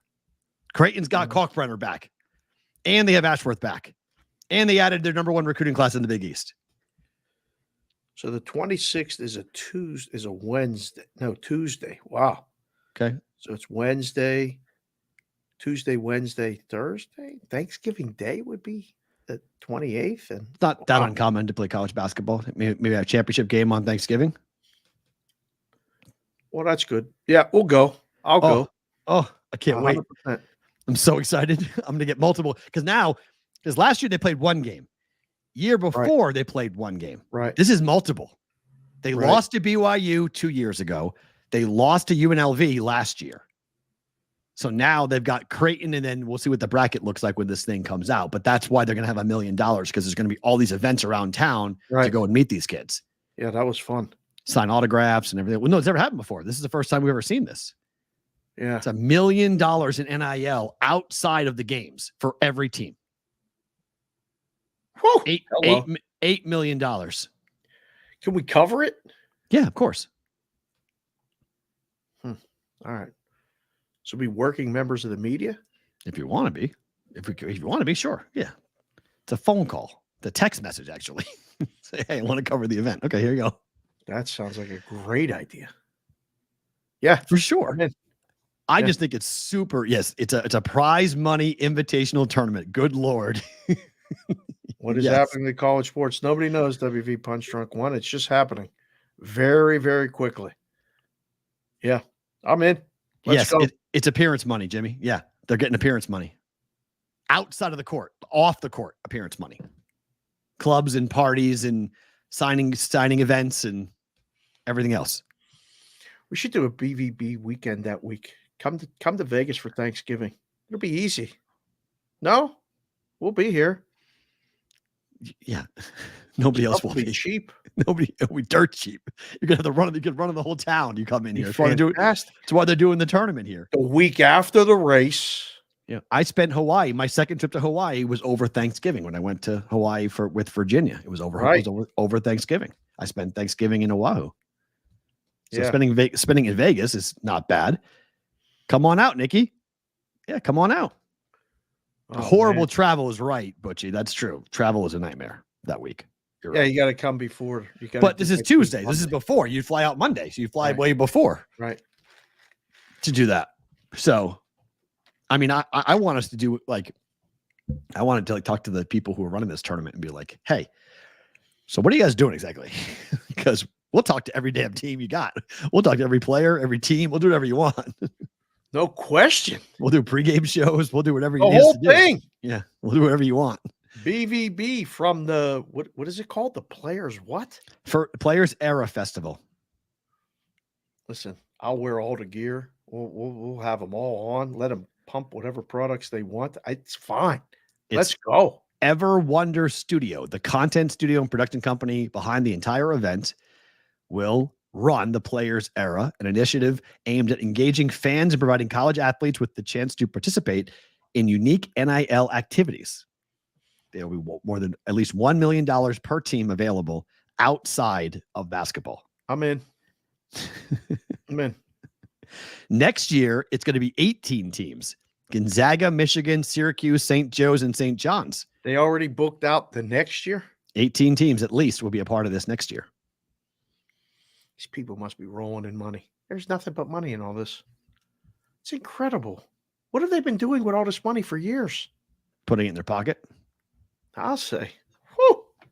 Putting it right into their pocket. So I don't know. It's a good question. Speaking of basketball, let's go. Caitlin Clark. 18, 12, and 6 last night for Caitlin Clark. Third straight win for the Fever. Indiana now is 6-10. They opened up 1-8. They're 5-2 since. Covered again, too. By the way. Covered again. It looks like Caitlin Clark and the Fever are starting to figure it out. This is how these things work, right? You have to go through the adversity, learn, work together, build a rapport. Things are happening. This is good. Oh, it's great for the W. I mean, to have, if they get back to 500 and they're in playoff contention, this is huge for the W. Yeah. Yeah. Well, I'm here for it. This will be fun. We'll keep an eye on it. And well, I don't know, when's our next game? Tomorrow or Saturday? Ask Dave's Daily Picks. He's writing a column about it. You guys go find his column. Next Fever game will be they play on Saturday. Okay. They play on Friday at Atlanta on Friday. Tomorrow. Yep, play tomorrow. Okay. On the road tomorrow. Okay. Connecticut plays here against Vegas tomorrow. See, all the games are condensed because of the break they're taking for the Olympics. So like the schedule is like really tight. Like they're playing like 3 games a week. Yep. So like because they take that break coming up. So that's gonna be interesting. Wow, Fever to make the playoffs is a pick'em, Pierre. Ooh. Hello. Okay. Pierre came on the show and made his debut while we were in Chicago, and he said that the Pacers weren't going to win, but did Pierre besmirch the Fever a little bit while we were back there a little bit? Not too much, but I think he was more like prove it. He wanted to see it first. He wasn't a full believer, and he was right up to this point. I mean, they're 5-2 now. Yeah. Speaking of getting things right, though, the point God is back. Did you just do that? God. GAWD. The point God back using your accent. That sounded Boston. God, that's Boston. God is you guys. God is us. Oh, point God. The point God, Chelsea Gray. That's Boston. You can dial that up anytime. That's Boston. That's the Boston accent. She came back, Vegas 94-83. They win, they cover, and the over hits. Vegas looked like Vegas last night. It was like, wow. We're back. Here's a question. The Aces this morning were listed as the most valuable team in the WNBA. So now Mark Davis has the 6th most valuable team in the country in the Raiders. Yep. And the number 1 team in the WNBA. If you're the NBA, aren't you going like tick, tick, tick, tick? We got to get a team here. Like they got to figure this out and they got to get a team here quick. Because the value is ridiculous. I mean, yes, they are the 2-time defending champs. So yes, Vegas has a very good stake for why they'd be the most valuable, but the Raiders have sucked and they're the number 6 team for value in the NFL. In the world. Number 6 for American sports teams. 6th in America's sports teams, not the world. I thought it was just 6 NFL. No, it's 6 overall because all the most valuable teams are NFL teams. In the NFL, I think it's like top 4. And it's the most expensive ticket that you stick with yesterday? Yeah, I showed you Again with that? Again. Average ticket price for Raider games is $425. Welcome to Vegas. Seriously, right? But that's what I mean. There's all of this like coming here is like it's very expensive, boys and girls. But everything is expensive because people pay for it. Best tweet there was the best tweet that came from Vital Vegas yesterday. Said, hey guys, stop bitching about the prices. You're paying it. Right. These prices will stay high for as long as you guys pay it. This is true. If you don't pay it, I want you guys to come here. I'm not saying people don't come here. Don't get me wrong. We need everyone to come here. But like people are paying for parking. So they're going to keep charging for parking. People are paying $6 for water.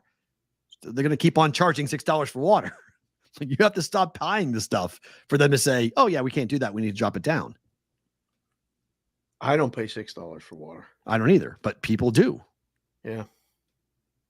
Like it can help you guys when you come here, shoot us a DM, send us an email, askthebvb@gmail.com. He's good today. He's feeling something today. I'm a Casey Plum fan. No clue what position she plays. This is great. WV Punch Drunk is having a day. This is great. And she's single now, man. She's divorced, so she's on the market. Stop. Just saying, she's on the market. WvB Punch Drunk One is a very happy man right now. He's good. Don't quit trying to set people up. I'm just saying, Darren Waller's out there retiring and doing rap songs about her and rap ballads about her, about his heartbreak. So, speaking of rap stuff, did you see any of the Drake and Kendrick Lamar stuff yesterday? I just saw he did some show on Amazon. That Kendrick was doing something on Amazon. And I was like, okay, I like him. I don't love him. I hate Drake. I'm not a fan of Drake at all. He absolutely destroyed him. Yesterday. Oh, again? Oh, good. He got, I mean, the ultimate sign of betrayal, or whatever you want to call it. DeMar DeRozan, Russell Westbrook, all these people showed up on stage with Kendrick Lamar. DeMar DeRozan was a Raptor and was right. He was up there dancing, doing stuff. I got the text from 10-year-old Kendall, who's very aware of the rap hip hop battle. Okay. He said, well, R.I.P. Drake. I was like, wow, really? Yeah. She came home and explained the whole thing to me. It was great. My 10-year-old. Has she heard all the rap, all the trash talk? She heard it. Wow. Okay. You can almost do it. The diss track was something else. Oh, yeah. Yeah. Kendrick Lamar is an unbelievable artist. He's an unbelievable. I don't love everything he does, but a lot of the stuff he does is really fun. I mean, there's a lot of really good songs. I just don't seek it out. I don't seek out Drake either at all. I've never really been into it. Yeah, there's a lot of stuff going on with that, but yeah, the Aces are back. The NBA is coming here. I just don't. I mean, I don't know when. I don't know where. It's just going to create more traffic for us. It's coming within 2 years. I think it's very soon. Expansion is going to happen. The rumor is it's going to happen after the draft. Like it's going to happen like next month. Oh, they're going to announce it? Yeah, like they're getting close to saying like this is what the plan is. Here's, they're going to get close to doing it because it's. I mean, they need to move on this because Seattle and Vegas both are going to be. Our markets, other leagues are targeting, like Major League Baseball. They want to be up and running before the A's get here. Right. Which makes it even more difficult for the A's to exist, to be a part of it. One more. Cameron Brink tore ACL. She's out of the Olympics. LA plays at New York tonight. Liberty -15. No idea even what to make of this. I mean, how high can you make a line in a basketball game? Every time you make it really high like this, the dog covers. No, wrong. Liberty have covered this number 2 times already this year. Yeah, so that's okay. So lay it. I have. Route. Is it an uncomfortable lay? No. First game after the uncomfortable lay of the day. Brink was a huge part of that team. Like without her, I mean, that's a huge loss for a team that stunk anyway. They were bad anyway. Now they're going to be really bad. Right. In New York at home. I mean, I might get backdoored. That's possible. Late in the game, 4 or 5 minutes ago. It's possible. Gambling term, industry term. Yes. Just the way you said it. Feels that way. I mean, when you lose that way, it sure feels that way.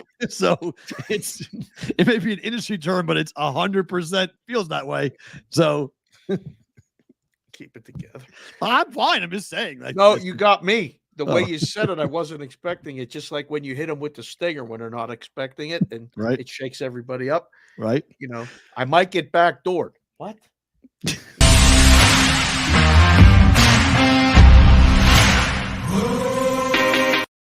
Got everybody with see. That was the point. Oh God. Brigade Proxy NFL story of the day. You guys can text us 702-570-8255. You can go to our website, thebvbshow.com, make an appointment to come on in to be a part of the Brigade Proxy for the NFL pick contest happening Circus Sports with the Million, Survivor, and the Westgate, which will start taking signups in 2 weeks on the 1st of July. The Westgate will. The Westgate will. Yep. Circus already open and ready to go here with this. You want it louder. Okay. Interesting on that. Yes, we know that she's out for the year with a torn ACL. We said this during the conversation, Leg Show. Yes. Thank you, Leg Show. Yes. Keep up. I just tore my ACL. Just tore your ACL. I have no idea what Addison is doing. At some point, we are going to have to do a check-in with Addison watching the show somewhere.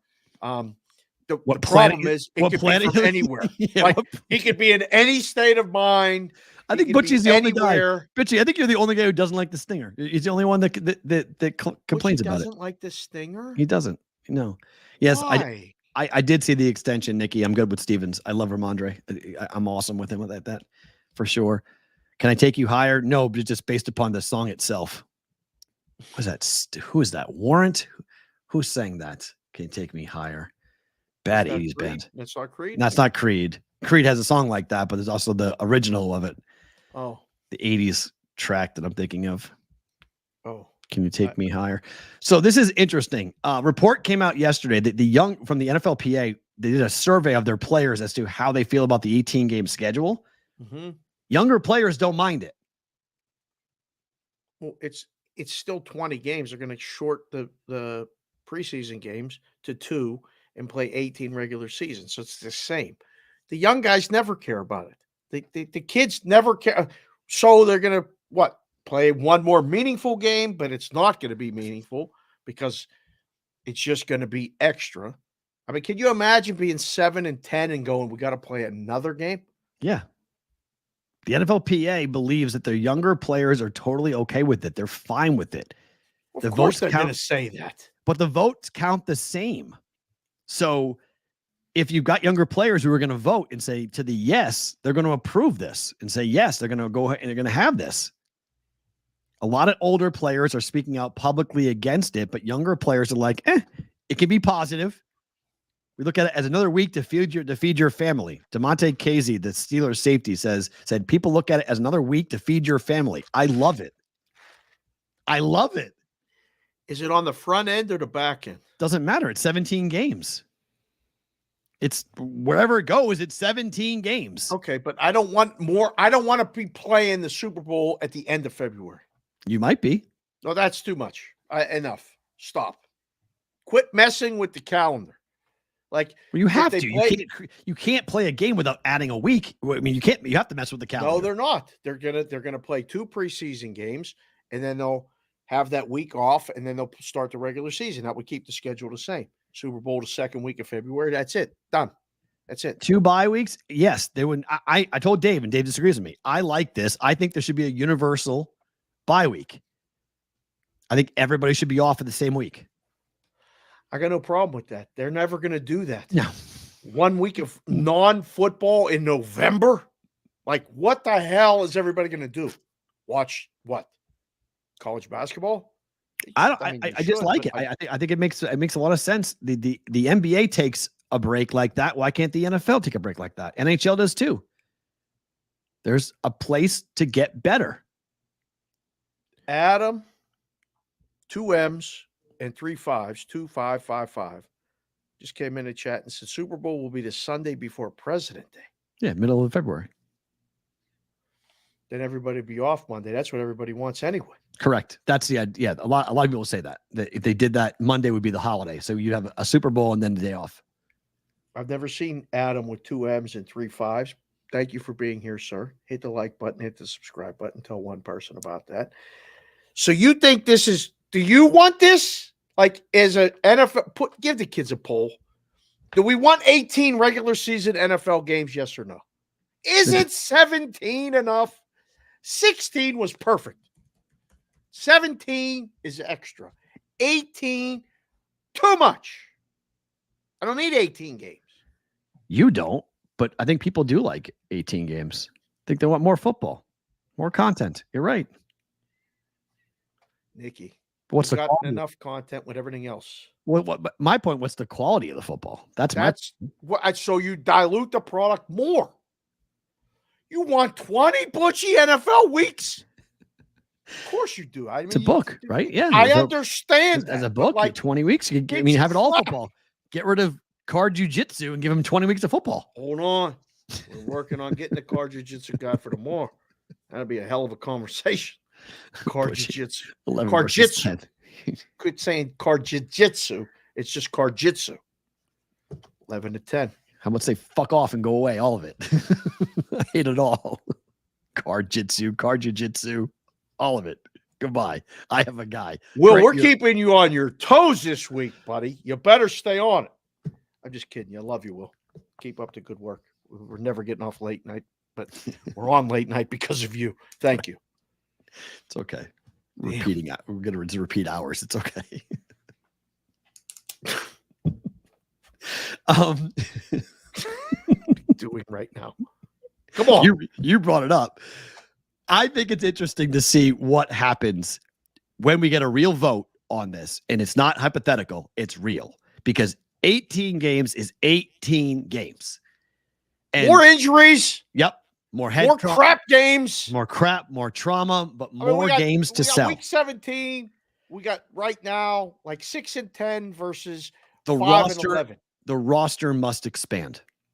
They have got to expand the roster. The NFL, if you're going to do this, you have got to expand the roster. You cannot have a 53-man roster and a 45-man dress day of game roster. It doesn't make sense. It's too small.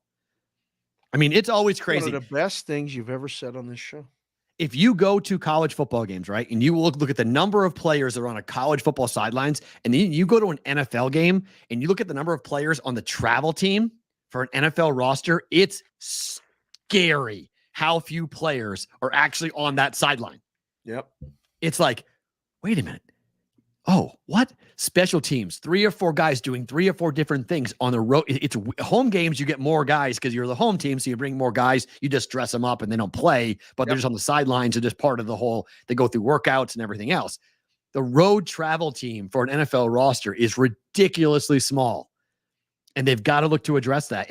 And I'm not saying in terms of like, money and guaranteed who gets guaranteed contracts and all that stuff can be figured out. I'm just saying, if you're going to play 18 games, go to a 60-man roster.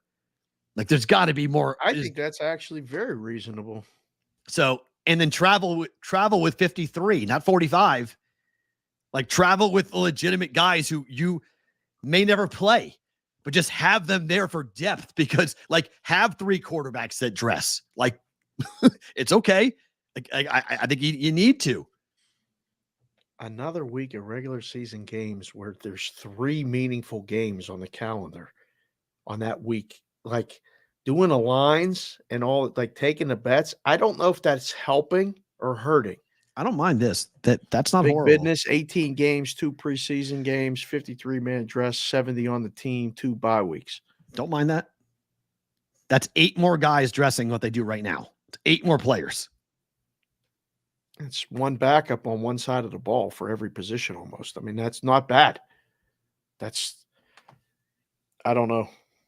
I think it's just it's. You're right, Jeff, but it's 8 guys. It's 8 guys on a jet. It's 8 more hotel rooms. It's 1 more bus. Like, yes, the owners would need to pay more money, absolutely, but they're making hand over fist. I mean, they're making a ton of money right now. Like, let's be honest. They're sending games to Brazil. Right. Germany, England. Yeah, they're fine. Like everything's they're fine. They can figure it out. McDavid to win the Conn Smythe is even possible, plausible, or even likely if the Oilers lose the series. Yes. If you go by the odds right now, and this is somewhat surprising, McDavid's minus 240. Like, he's not just a favorite. He's a huge favorite. His team is losing still. Yeah, they're down 3 games to 2. I would say if they win tomorrow, he's over. I would agree. It's over. But as of that, that's that why price, you have to put that number. It's already over. With that price, it's already over. You need to go get some money on somebody else because it looks like Edmonton's going to win tomorrow. I said that for you, Bobby, and all you Oilers but fans. If that's the case, right? If that's the case, why are they plus 270? Because they got to win 2 games. It's a 2-game parlay. So McDavid 240. Yep. Plus 270. What's the better bet? Because the Oilers winning the cup, they have to win. McDavid winning the Conn Smythe, they don't have to. Oilers don't have to win. It's not a correlated thing. But it's still a vote, though. A home team. Oh, we had this discussion. Normally, a team a guy that wins. The Conn Smythe is on the roster for the guy who hoists the cup. Yeah, but it's almost like you can see the narrative if you remove yourself from the actual the games and turn off the Reality? sound, and you watch the graphics, and you watch the screens, and okay, they got non-hockey people talking about it on major networks and forums saying, look at what he's doing. He's got the most points since Gretzky and Lemieux in a playoff series and all this other stuff. Like, they're teeing it up. By the way, the Astros have tied the game 3-3. As we said, bet the Astros. Sound the alarm. Yeah, I mean, we actually have an alarm we could sound if you do? If you want to just What's give it that? to people. What's the alarm? That one button that you hit when it shakes everybody.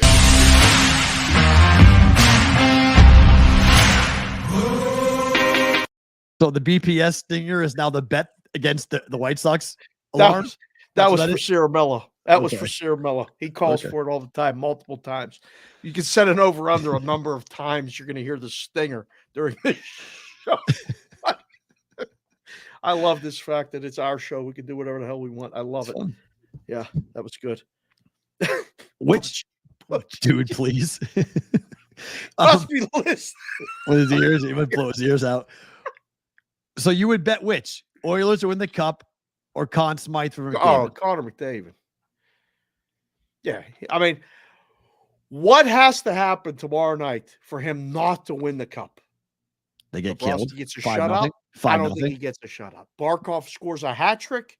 What are the options at this point? I mean, he's the second option. So you need Barkov to have he must do something like McDavid just did, where he had 8 points in 2 games. Yeah, Barkov's got to have that type of 4-point game. I don't know. I got guys that had this Bobrovsky teed up with some great numbers, and they're like, "Damn it, he ain't gonna win. He ain't gonna win." I don't know.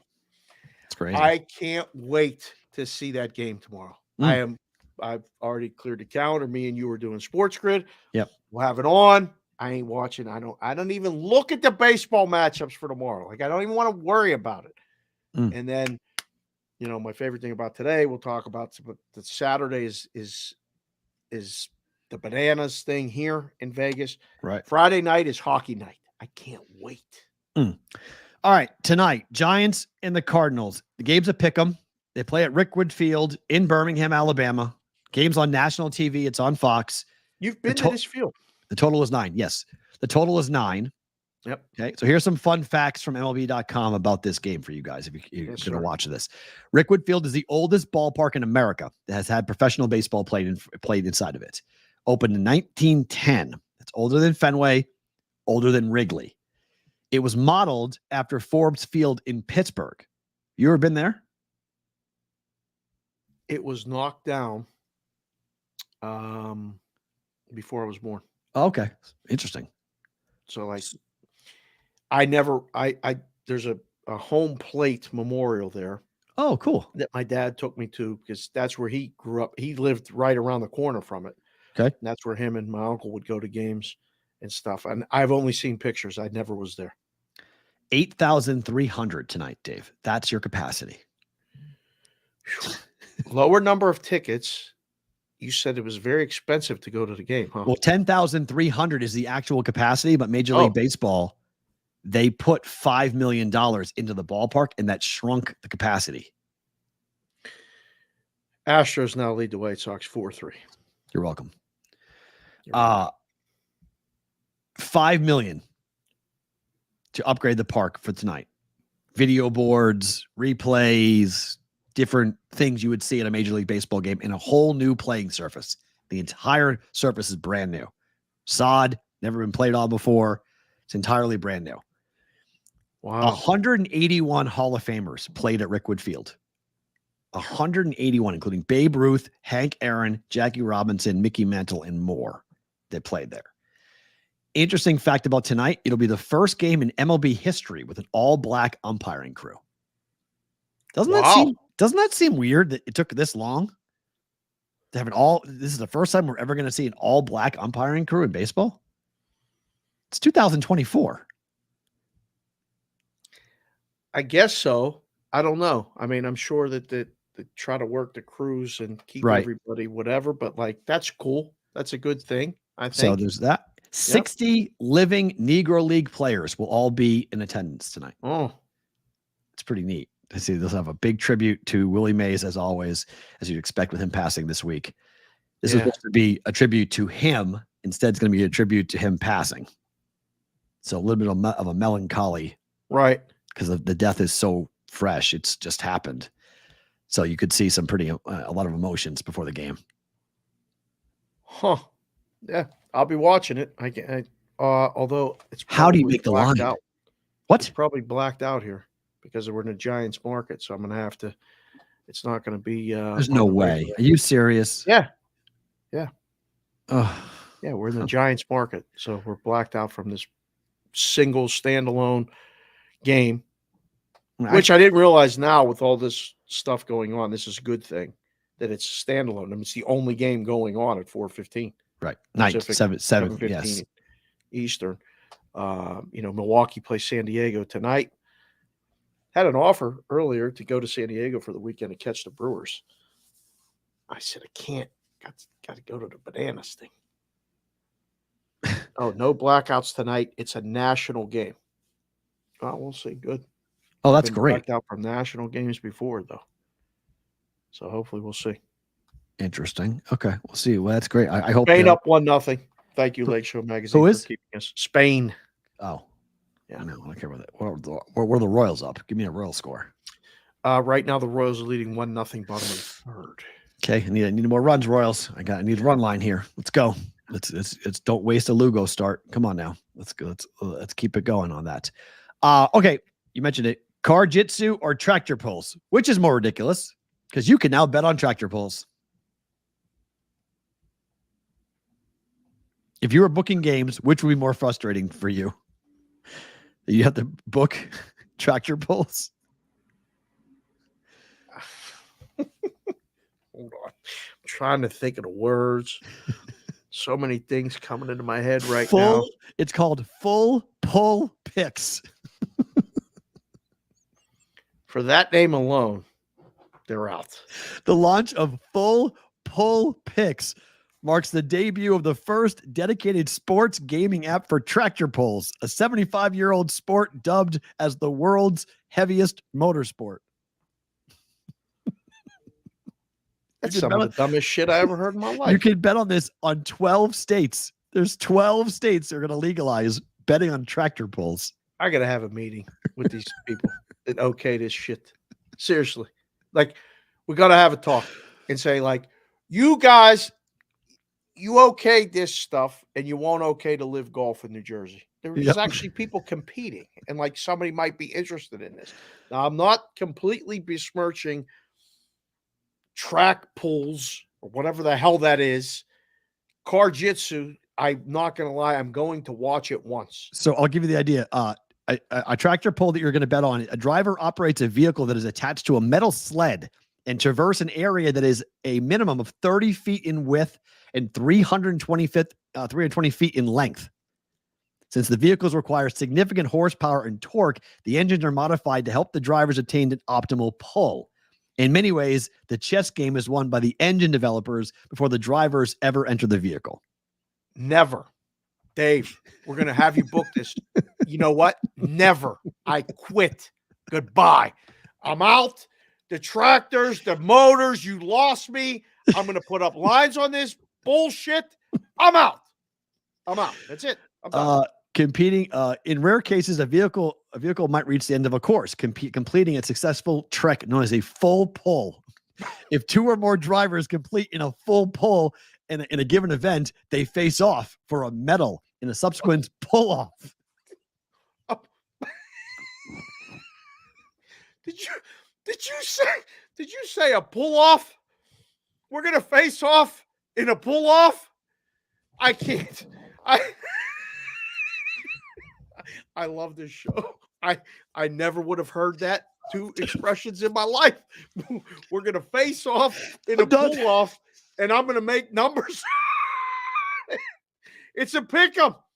I don't know. I'm done. I can't do this story. I can't do this story anymore. Listen, now I want to do it. Now I want to. The hell with the car jitsu. I did not see that coming. We're going to have pull-offs. Thank God you don't send me this literature before, because I would have read them. Not only is it a pull-off, it's a peer-to-peer bet. It's a peer-to-peer pull-off. A peer-to-peer pull-off. I can't. Come on. Oh, no. Oh, that's too good. Almost that's the beat my greatest pants. thing I've ever read in my life. Oh, my God. That's too funny. Clip that. The content writes itself. Full pull picks. Oh, my God. That's the greatest thing I've ever heard in my life. Your pull-off is an uncomfortable lay. It's the whole thing. It's congratulations, full pull picks. You just got a 20-minute segment for yourself because it exists maybe in the state that you live in. You guys will be able to go and do this. There's 12 states. We got to get the list. We'll go do a show. We'll go do it. I will 100% go do a show for a pull-off. 100%. So in case you're curious, entrants are required to select 2 drivers from the field, drivers whose odds vary based on their win probability. In Thursday's modified event, the test run of this, the favorite, Dirt Slinger, had odds of why are they using European odds? 2.20x. What does that mean in American odds? What's 2.0? 2.2? European odds because they're the only Jagoffs that would make odds on this. That's why. 42x. Like what is 42x? What is 5x? What is 2.2x? I don't do. This is my favorite thing when they would come to us and say that, and they would say, "We'll give you the odds." All right. Well, I got to tell people how to bet it here in America. Can you use the numbers that we use? Nope. Yeah. No. Sorry. Can't do it. No. Can't do it. I don't know. I got to look at all this. Oh, Rob Bukowski. Tell Matty Rob Bukowski. Thanks for writing that the way he wrote it. That was phenomenal the way he wrote that article. Oh my gosh, that was too good. So yes, I think this is more ridiculous. Before we let go of Sports Grid and Sirius XM, I do want. Oh, timeout. 20-second timeout. You froze again. Could be pulling off right now. Please don't pull off yet. We have 8 more minutes to. Yes, we do. The report that the NCAA tournament could expand to 76 games in 25-26. So what's weird about this and why I bring it up is because they're not going to expand the 64-team tournament. They're going to add a bunch of play-in games. So they're going to take like 12 to 18 teams and they're going to make them play against each other to get down to 4. And then those 4 will get into the dance. I mean, a part of me doesn't hate the idea, but the other part of me says, how are we doing this in Monday, Tuesday, Wednesday before we play Thursday? What are we doing? It's one of the most pure. But they're not messing with, I know what you're going to say, but they're not messing with your pure tournament, okay? But they are with leading up to it. They're stacking the deck against teams that have to play their way in. Why? Like so now we don't have conference tournament week before? We do. No, we still could. Again, you have Monday, Tuesday, Wednesday. The same way if you get sent to Dayton, Ohio to play, we'll have, instead of sending 4 teams or 8 teams to Dayton, right? No. 4 teams to Dayton. Yeah. So to 4, we're sending 16 or 8 to Dayton. No, there's 4. 2 and 2 play Tuesday, and 2 and 2 play Wednesday. Okay, there are 8 teams, so you right. double it to 16. You have 16 teams sent to Dayton. So you play for all 4. Well, maybe yes, that's one. It's one way you hurt the NIT for sure, but you would end up having multiple teams. Like every 16 seed could be played for, or every 12 seed could be played for. I don't hate it. I don't hate it. I'm because they're not touching the 64 bracket. Like that bracket is so pure and perfect. They're changing how we get to the 64 teams. They play tournament games that determine the seeds 4 days before the actual tournament starts. The Big Ten tournament doesn't finish until Sunday. Right. Like, so now we're going to play all of those meaningful games. Conference tournament week, the whole 10 days before the tournament is so much fun. So now they're going to rush this basketball, whatever this is, and water the product down, leading to the 64. Sets up the deck. So teams are excited to get into these play-in games. You're a bubble team. Now the 6-11 seeds are all playing to get into the big bracket. It's too much, isn't it? I don't see, Jimmy, how is this messing with the 64 team tournament? I don't understand this. It's how we get to 64. So we're going to go to 76 teams.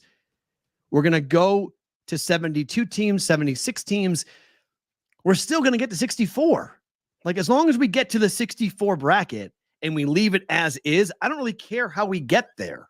Like, taking a team that is like on the bubble, like a Big Ten team that may be on the bubble every year. Don't say Penn State. Well, I was going to say Northwestern, but those type of teams that are always like 10, 11, 12 seeds that are power conference teams, to give them a chance to prove it. Say, okay, guys, if you're really good, if you're deserving of a bid, you got to win 2 games. You got to play Monday, Wednesday, and then play Friday. It's a lot of basketball, but it's not that hard. It's more the travel to me than anything else. That's what I mean. Everybody's crying about the money and this. Okay, and well, that, what if they play the games at the sites that will have where the teams would play? Oh, so they send the teams there. there. First 2 rounds of the tournament in those places are empty. Half the arenas are filled. They play in front of a lot of empty seats. Correct. Add more games for meaningless. No one from those schools is traveling to go watch. But it's not meaningless. It's not meaningless because of the money. An NCAA tournament share is $200,000 for one win. It's a lot of money. These schools want the wins. They want the money. It's too much. Again, I'm not the audience. If they're going to do it, they're going to do it anyway. Oh, they're doing it. Lines up on it. They're The doing book it. will take It's bets done. on it. It's It's fine. done. Just give, I don't know. I can't. I'm surprised. As long as you don't touch the 64, I'm okay with it. You start playing around with the 64, I'm furious. Like, we're doing the official tournament goes out to 128. Absolutely not. I want no part of that. That's ridiculous. It's stupid. But if you want to have more games before we play the tournament to see who gets the 12 or the 16 seed, I'm not really fully against that. You get more Cinderellas that way. You get more Cinderellas. You get more UCLAs. They have less of a chance in the tournament. UCLA didn't. They made the Final Four. I mean, you can do that. You can go from the first 4 to the Final Four. We've seen it. It can happen. So if you're part of the first 16, you have more teams, more chances for a quote-unquote Cinderella to emerge and make a run. So, yeah, VCU did it in 2011. You're right. Yeah, we've seen 2 teams do it. So, I mean, I think it's going to be a interesting situation to see how we do it. I don't like the expansion to a larger number. I don't want to double the tournament, but I am okay with playing around with it. How we get in. I don't mind teams earning it in. You got to earn, but I don't want more than 64. I'm with you. I don't want more than 64. Finally, before we get to bonus time here, one more quick one. More states are going after Bovada, Dave. Yep. They're going to try to do the same thing. Why is this book Offshore? Why is this the book that is getting targeted by states? Why that one book? It seems like they're singling them out for some reason. Because they're rolling over. There's no fight back. They're like, okay, no problem. So it's more of a because the 2 states the 2 states that are doing it are Connecticut and Massachusetts are adding into this. Yeah. So now it's Delaware, Maryland, Nevada, New Jersey, New York, Michigan, Connecticut, and Massachusetts. Yep. Are they okay with letting go of all their U.S. business? That Bovada's like, we don't care? They'll be okay. They'll be fine. They don't have to. They're not shutting down. I'll tell you that. Man, it's a worldwide business. I used to tell people this all the time when I was in Curacao. We took bets from everywhere. Shut us down in Connecticut. Okay. No problem. But why just them? Why not all of them then? It's just weird to me. It feels like it's not easy to do. But it's easy to do. They don't even know what it exists. Bovada is a very big, popular. But there's multiple offshores that are big in the United States that you could do the same thing with. I just don't get why you're taking this one book and saying you can't operate here, but the other 10 can. What? The other 1,000. Okay, whatever it might be, but there's 10 of them. They're like those bugs when you get one and then you open up the hole in the wall and you go, what the hell? There's books everywhere. Bovada's like, okay, and Bovada probably has a skin that's getting all those customers anyway. Like this is more window dressing than anything. So weird for the legals, or for the states. We're getting rid of the black market. You are with one. There's legals leaving states, right? Fair, left and right. It's just strange. I mean, if you're going to go after the black market, go after the black market. Don't go after one book in the black market. Go after all of them. Just geo-target them all out. Say you're all out. Say if it versus one. Like we don't do that in America. Like we don't target one operation, one entity. We target them all. Like target the industry. Don't target one. It's stupid. And that, to your point, it's window dressing. It makes no sense to do it that way.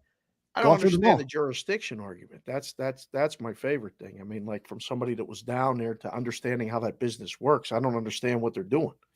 Like, oh, well, we're going after Bovada. Why? Bovada servers are not even based down there. Like, I mean, do you even know what you're talking about? Like, what are you doing? Like, what do you think you're doing? If you guys are with us on SiriusXM or Sports Grid, thank you very much. If you're with us live on YouTube and or Twitter, do not move. You guys get bonus.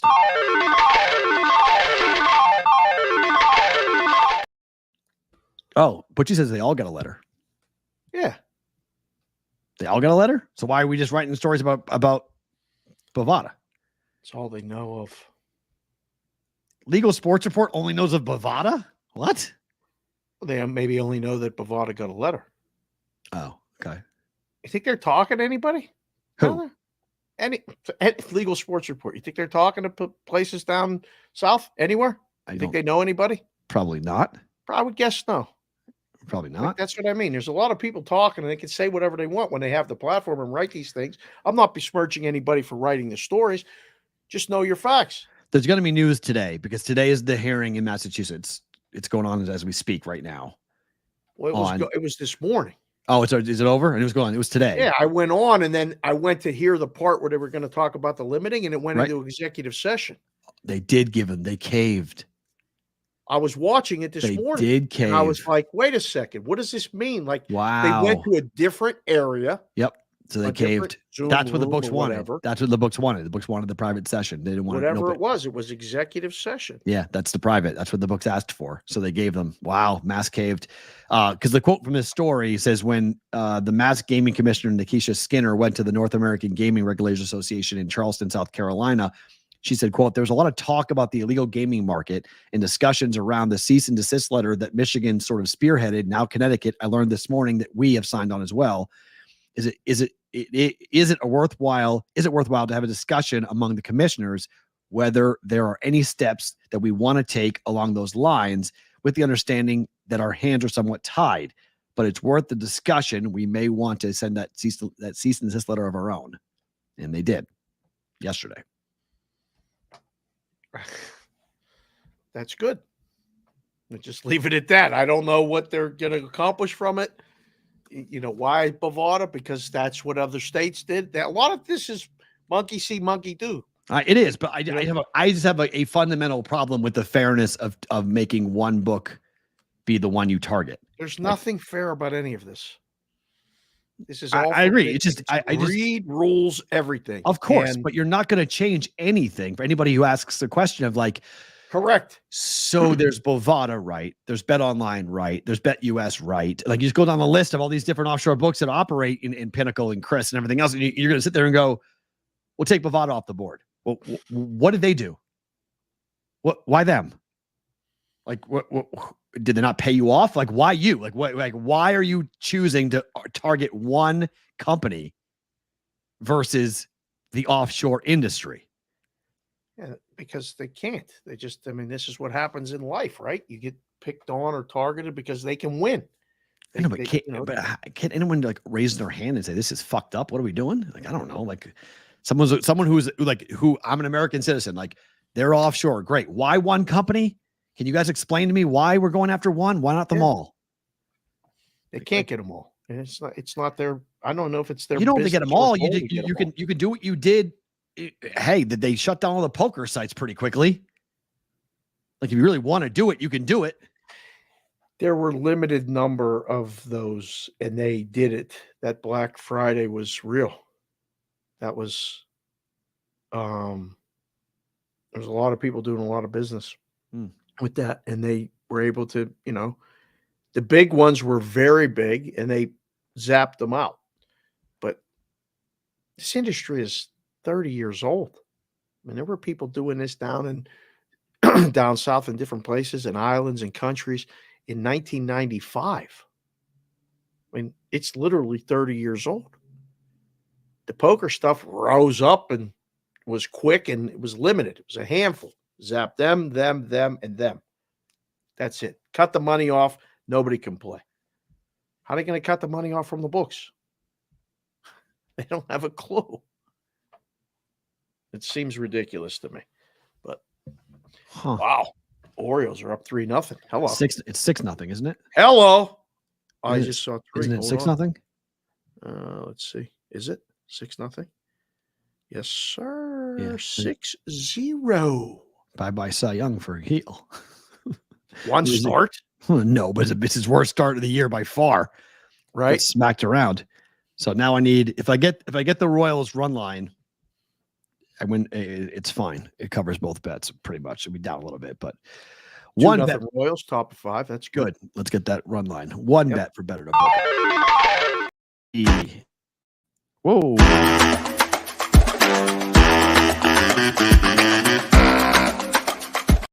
It's called a double false start in the business. It's multiple penalties. Move them back to 10 yards, moving multiple penalties. I can't stop thinking about the pull thing. Liberty minus 14.5. Pull it. What? Pull it. Pull it. Bet it. I don't know. I can't stop thinking about that. I will watch the show later tonight and be laughing.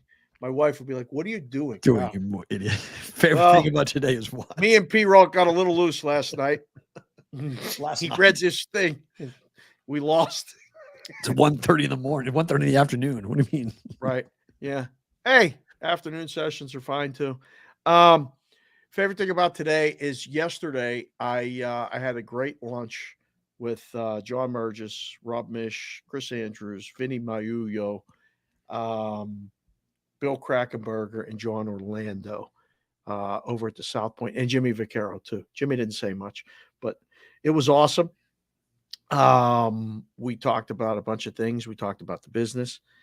And then from there, I was getting home to go do Sports Grid, and I stopped and watched Kendall at a new volleyball club.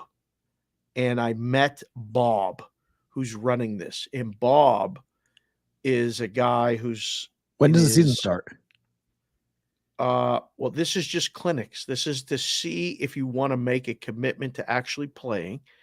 Bob has a facility that is in between, a little further south of you. So it's about 20 minutes from my house, but it's for girls and boys.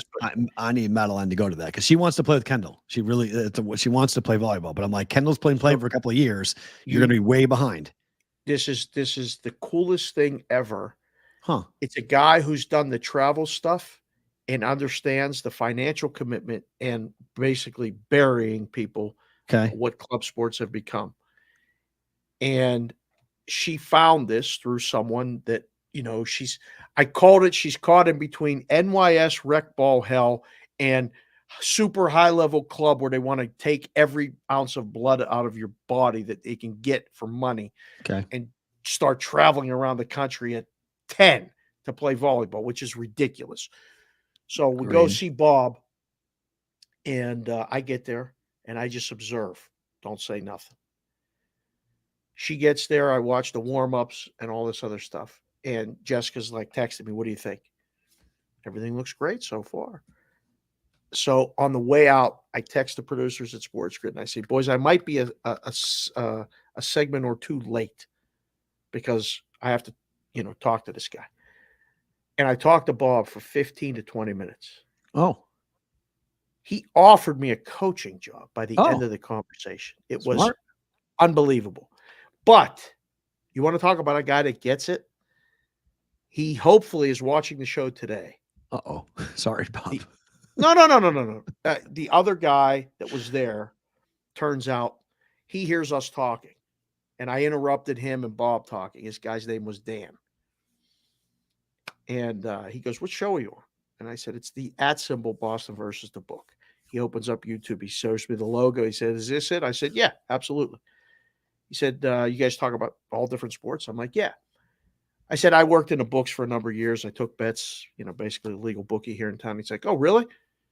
I worked for Billy. I said, "Oh, really? Oh, God, really? You want to talk about a small world?" It's just so funny how he says I work for Billy so nonchalantly. Like, really? Everybody, well, no, not in that end of the business, but in the golf part of the business. Oh, and I said, okay. "Oh, well, that's interesting." He's like, "Have you ever played the courses?" I'm like, "Stallion Mountain, yes. Royal Links, yes. Desert Pines, yes." And we started talking, and he's like, "I like you. I think I'm going to listen to the show." And I said, "Perfect. This will be fun." So, favorite thing about today is that if you just sit and listen and talk, you never know where the conversations are going to go. But you have to continue to put yourself out there. Get your phone out of your face, look at somebody, and talk to them. Because my daughter was sitting there across the table at the other table, and she was watching the whole time. And then I said, "All right, Kylie, see you later." She was watching Kendall. Kendall was playing volleyball. I get in the car, and I get the text, "Well, how was Bob?" I said, "Bob was great. He offered me a coaching job." And my daughter was like, "You are unbelievable." Kylie, like, seriously? Can't.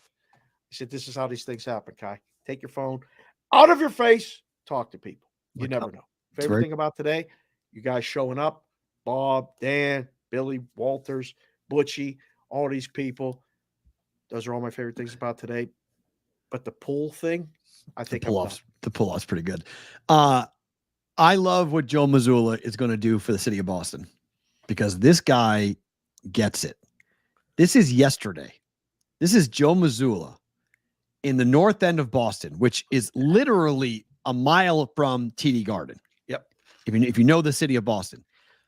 This dude got out of his car with the trophy and started walking down one of the most populated spaces in Boston with his hat that says Boston and the Larry O'Brien trophy.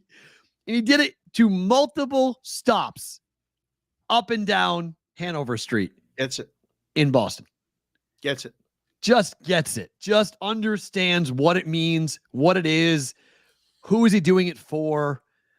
Like, unbelievable. The best thing I saw with him at 3:20 in the morning after the Celtics won the championship, him and his wife were seen walking the parquet floor at TD Garden. Not a soul there. Just the two of them at 3:20 in the morning. Just taking a walk, holding hands and talking about the journey. The guy was a fucking D3 coach 5 years ago. Amazing. Like, can you imagine him going, "Honey, 5 years ago, we're going to do great things. You just won the NBA championship." From D3 basketball to the best championship in basketball. I saw it yesterday, and I almost tweeted it, but I didn't want anybody coming at me going, "What do you love Boston so much?" I said, "I love sports." Right. And I love the way that team plays basketball. I love Mazzulla's story. Yeah, Hal knows him personally, has been around him for a number of years. He told me about him when they hired him. He was like, "This guy's great. He's crazy, analytical. He has his memory of stuff." Yep. He appreciates every second of everything that he's doing. Taking that trophy out is like when the Penguins won the Stanley Cup. There would be it was like the Knights last year. Remember? Hey, the cup is at the Aviators game. Right. Boom. Like I was getting the cup. They're down at the club at the Venetian. Right. Oh, you want to come? Right. All this stuff. Take the trophy to the people. That's who you're playing for. Also want to shout out Willie Wright, by the way. Again. He found us. What's up? He found us right here on the YouTube. William Wright. Awesome to see you guys on YouTube. So this is Will here. And thanks for the shout outs to me from your show recently. Thank you for finding us right here. Hit the like button, hit the subscribe button, Will. I'll see you later on Sports Grid. P-Roll's even going to pop in there. Brian's at Disney World. What's up? Coach O? Thanks for hanging out. Puck is in Disney World? put Florida on the list for tomorrow. Right. Roll Call Fridays tomorrow. Roll Call Friday tomorrow, boys and girls. Look to see you all there. Get into the chat so you can have your handle called out. He's Dave. I'm Matt. Talk to you tomorrow for a Roll Call Friday.